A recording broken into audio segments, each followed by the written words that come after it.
2018 남북 정상회담이 성공적으로 끝났습니다. 한반도의 항구적인 평화를 구축하기 위한 새 역사가 시작됐습니다. 남북 정상회담에서 거둔 성과와 앞으로의 과제, 김용현 동국대 북한학과 교수와 좀 더 자세하게 짚어보겠습니다. 어서 오세요. 네, 안녕하십니까. 네, 교수님. 지난 27일 남북 정상회담 어떻게 보셨는지 총평부터 좀 말씀을 해주세요. 이번 판문점 선언은 제2의 몰타 선언이다. 1989년도 전 세계적 차원에서의 냉전 해체를 선언한 미소 정상 간의 만남에 버금가는 한반도판 냉전 해체의 시작이 이제 판문점에서부터 비롯됐다. 그렇게 봐야 될 것 같고요. 한반도의 비핵화, 평화체제 논의의 긴 여정의 출발점으로서의 판문점 선언은 매우 의미가 깊은 그런 내용들을 담고 있다. 그렇게 평가할 수 있겠습니다. 네. 그래도 아무래도 큰 관심은 김정은 위원장에게 쏠린 것 같습니다. 이제 그렇습니다. 말을 하는 것도 생중계로 모든 사람들이 본 게 처음이었고 네네. 여러 파격적인 모습도 보여줬고요. 네네. 이건 변한 거라고 봐야 됩니까? 이건 어떻게 해석할 수 있을까요? 김정은 위원장의 스타일이라고 봐야 될 것 같습니다. 예. 아버지 김정일 위원장이 굉장히 은둔형 지도자, 소극적이고 굉장히 보수적이고 아주 하나하나 돌다리도 두드려서 가는 지도자 이미지였다면 김정은 위원장은 매우 파격적이고 상당히 적극적이고 네. 뭔가 성과를 자신이 거두는 그런 쪽의 지도자 이미지. 이번에 정상회담 때도 보면은 도보다리에서 대화를 제외하고는 김정은 위원장이 거의 말을 많이 하는 모습을 네. 보였지 않습니까? 문재인 대통령은 대체로 김정은 위원장에게 모든 것들을 양보하는 모습을 보이면서 좀 더 차분한 이미지를 보이는. 그래서 두 지도자가 좀 궁합이 맞다는 생각을 저는 했습니다. 네. 그래서 적극적인 성격의 김정은 위원장, 네. 차분하면서도 상당히 신중한 성격의 문재인 대통령이 잘 맞는다 이런 느낌이 들었습니다. 네, 김정은 국무위원장이 5월 중에 풍계리 핵실험장을 폐쇄하고 그 현장을 한미 전문가와 언론에 공개하겠다 이렇게 밝혔습니다. 비핵화를 위한 첫 번째 구체적인 조치라고 볼 수 있는데 북미 네. 정상회담을 앞두고 매우 적극적인 태도를 보이고 있다고 볼 수 있겠어요. 그렇습니다. 지금 보면은 김정은 위원장도 매우 적극적이고 트럼프 대통령도 적극적인 것 같습니다. 김정은 위원장은 지금 풍계리 핵시설의 폐쇄 과정 자체를 언론과 그 전문가에게 노출시키겠다. 네. 특히 미국 전문가 언론도 부르겠다. 이 이야기는 결국 5월 말로 지금 예상이 됩니다만 북미 정상회담을 앞두고 김정은 위원장이 아주 세게 그 자신의 입장을 강조하면서 미국도 적극적으로 여기에 화답하라, 응답하라 이런 표현들을 간접적으로 쓰고 있다 이렇게 봐야 될 것 같고요. 또 하나의 측면은 지금 트럼프 대통령도 앞으로 한 3, 4주 안에 북미 정상회담을 하면 좋겠다 이런 표현이 엊그저께 나왔습니다. 네. 그것은 결국 양 지도자 간의 비핵화 평화체제에 대한 사전 조율이 상당 부분 지금 진행되고 있다. 폼페이오 내정자와 그리고 김영철 통전부장 사이에서 많은 대화가 이루어지고 있고 지난번 평양 폼페이오 방문이 결정적인 어떤 전환의 계기가 됐다. 그렇게 우리가 추론할 수 있을 것 같습니다. 네. 그러니까 핵실험장을 폐쇄하는 모습을 전 세계에 이 모습도 공개할 수도 있다는 거잖아요. 그렇습니다. 그리고 지금 두 개의 큰 갱도가 더 있고 지금 건재하다 네네. 이런 주장도 했고 이거는 더 진정성을 좀 강조하려는 그런 의도라고 볼 수 있을까요? 국내 일부 언론에서는 풍계리 시설은 과거형 시설이다. 그러니까 쓸 수 없는 쓸모없는 시설을 그 폐기하겠다는 게 과거의 냉각탑 폭파와 똑같은 것 아니냐. 여기에 대해서 이제 그런 의문들을 제기했는데 거기에 대해서 김정은 위원장이 직접 화법을 통해서 그렇지 않다. 풍계리에는 두 개의 건재한 갱도가 있다. 이렇게 강조를 하면서 실제 북한이 그 풍계리 핵시설을 폐쇄하는 것 자체가 앞으로 핵실험은 없다. 그리고 미국이 계속적으로 요구하고 있는 북한에 대한 그런 그 핵시설의 폐기의 첫 번째 출발점으로서 그것을 풍계리로 잡았다. 그것을 김정은 위원장은 강하게 네. 자신의 입장을 좀 드러냈다고 봐야 될 것 같습니다. 네, 이번 정상회담의 표어는 평화, 새로운 시작이었습니다. 네. 정상회담이 성공적으로 끝났고 이제 그 새로운 시작을 위한 후속 일정들이 줄줄이 예정돼 있는데 네. 일단 다음 달 남북 장성급 군사회담이 열릴 예정이죠? 그렇습니다. 이게 지금 한 11년 만에 개최가 되는데요. 우리가 기억하기도 어려울 정도로 오래전에 장성급 회담이 7차 장성급 회담이 2007년도 12월 달에 열렸습니다.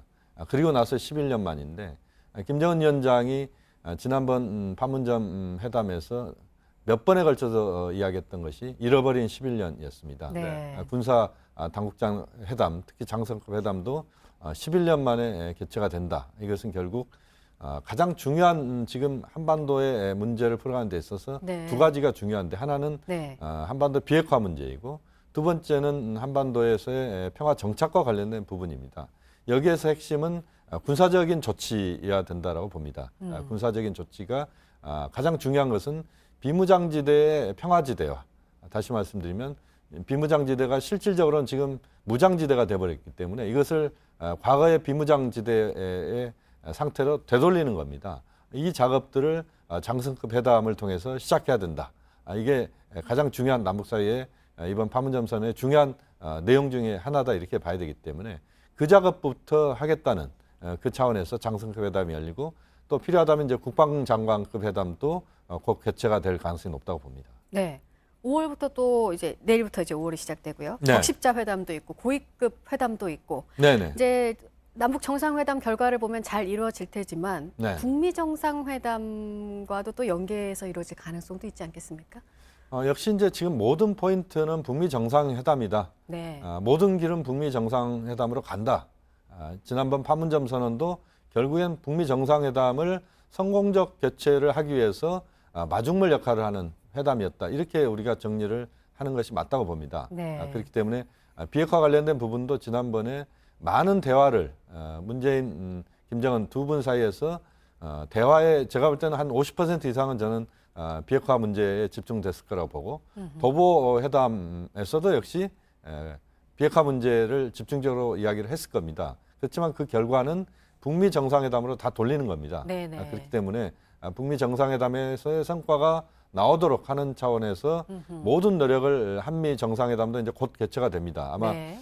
다음 주 정도나 네네. 개최가 될 거라고 저는 생각이 드는데 그렇게 본다면 지금의 상황에서는 남북 관계의 모든 부분도 역시 북미 정상회담에 맞추고 또 전반적인 모든 동북아시아에서의 질서 자체가 북미 정상회담에서의 성과 여기에 포인트를 맞추는 쪽으로 다 가야 된다고 봅니다. 네, 한미 정상회담 그리고 북미 정상회담이 진행될 예정이고요. 네네. 그에 따라서 종전 선언이 이루어질 가능성이 올해 높다고 네네. 보여지는데 네. 그 시점은 7월 27일이 될까요? 1953년 7월 27일 정전협정이 이루어졌고 네. 올해 7월 27일이 65주년이 되는 해인데 네네. 그때 7월 27일에 종전 선언이 이루어질 가능성이 높다 이렇게 볼 수 있을까요? 지금 이제 종전선언이 7월 27일로 되기 위해서는 지금 한 석 달 정도 시간이 있습니다. 그 석 달 정도 안에 얼마만큼 이제 빠른 속도로 남북미 더해서 중국까지 네. 4개국이 적극적인 노력을 기울이느냐 하는 부분인데요. 남북 사이에서는 충분히 가능한 시간이라고 봅니다. 다시 말씀드리면 1953년 체제의 종식 이것을 통해서 평화 체제로 가야 되기 때문에 그 종식은 빠르면 빠를수록 좋다. 이번 판문점 선언에는 올해 안에 종전 선언이라는 표현이 들어 있습니다. 네. 그렇긴 하지만 가능하다면 이제 7월 27일 날 종전 선언 65돌이 되는 날이기 때문에 이 날이 좋겠다는 생각이 듭니다. 다만 이제 그것은 이제 북미 정상회담에서 얼마만큼 비핵화 문제에 대한 가닥을 잡아내느냐가 중요한 역할을 할 수 있다고 봐야 될 것 같고요. 또 그 과정에서 7월 27일 이전에 남북미 정상회담 또는 중국까지 포함한 정상회담이 가능하다면 7월 27일 날 종전선언도 무리한 날짜는 아니다. 적극적으로 그 날짜를 향해서 가는 것이 보다 좋겠다는 생각이 듭니다. 네.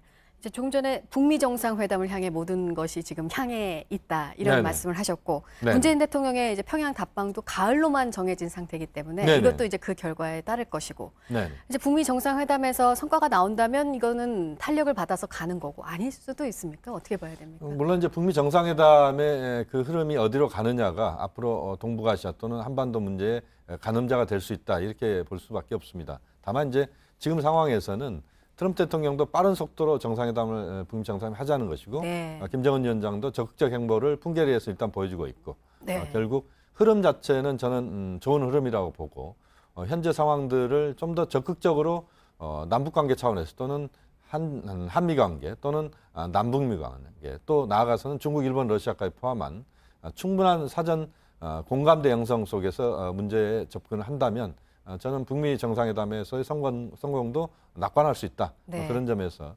지금부터는 적극적인 노력들이 각국에 있어서 중요하다고 봅니다. 알겠습니다. 여기까지 듣도록 하겠습니다. 동국대학교 북한학과의 김용현 교수의 말을 들어봤습니다. 고맙습니다.